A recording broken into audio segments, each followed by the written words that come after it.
రండి నమస్కారము చేసి సాగిలపడుదము, మనలను సృజించిన యెహోవా సన్నిధిని మోకరించుదాం. చాలు. సో ఈ మాట చదివిన తర్వాత మనం ఏం చేయాలి? ఏం చేయాలని ఉందండి? మోకరించాలి.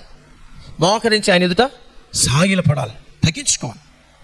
ఇలా మోకరించడం వలన దేవుని ఎదుట మనం ఏం చేస్తున్నాం? తగ్గించుకుంటున్నాం. మనం తగ్గించుకుని ఆయన ఎదుట దీన మనస్సులై ఆయన ఎదుట మనం సాగిలపడి ఆయన సహాయాన్ని కోరుతున్నాం, ఆయన్ని ఘనపరుస్తున్నాం.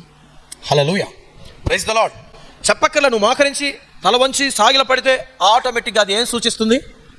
తగ్గింపును సూచిస్తుంది. తక్కువ చేసుకుంటావు నిన్ను నువ్వు దేవుని ఎదుట. ఇలాగా మోకరించండి.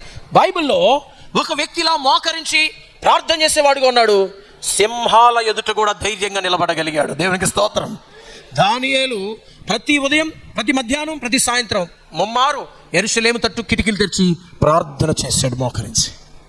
ఆ ప్రార్థన అనంతరం తనకొచ్చిన శ్రమలో అతను ఈ సింహాల గుహలో త్రోసివేయబడ్డప్పుడు అక్కడ ఏం భయపడలే.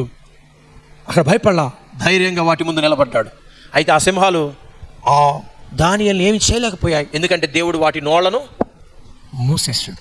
అవి నోరు తెరిచి ఆకలితో ఉన్నాయి, ఎప్పుడు తిందామని వస్తేనే కానీ నోరు రావట్లా, బయటికి నోరు ఓపెన్ అవ్వట్లా, ఎందుకంటే వాటి నోర్లు దేవుడు మూసేసాడు. దానియేలు ధైర్యంగా నిలబడగలిగాడు. దేవునికి స్తోత్రం. అలాగే నీ సమస్యలు, నీకు శోధనలు, నీ ఇరుకులు, ఇబ్బందులు అనేవి నిన్ను మింగాలని చూసినా కానీ వాటి పైన నీకు జయము రావాలంటే దానియేలు వలె నువ్వు మోకరించి ప్రార్థన చేస్తే ప్రతి దానిపైన నీకు జయము తప్పక నువ్వు సాధిస్తావు.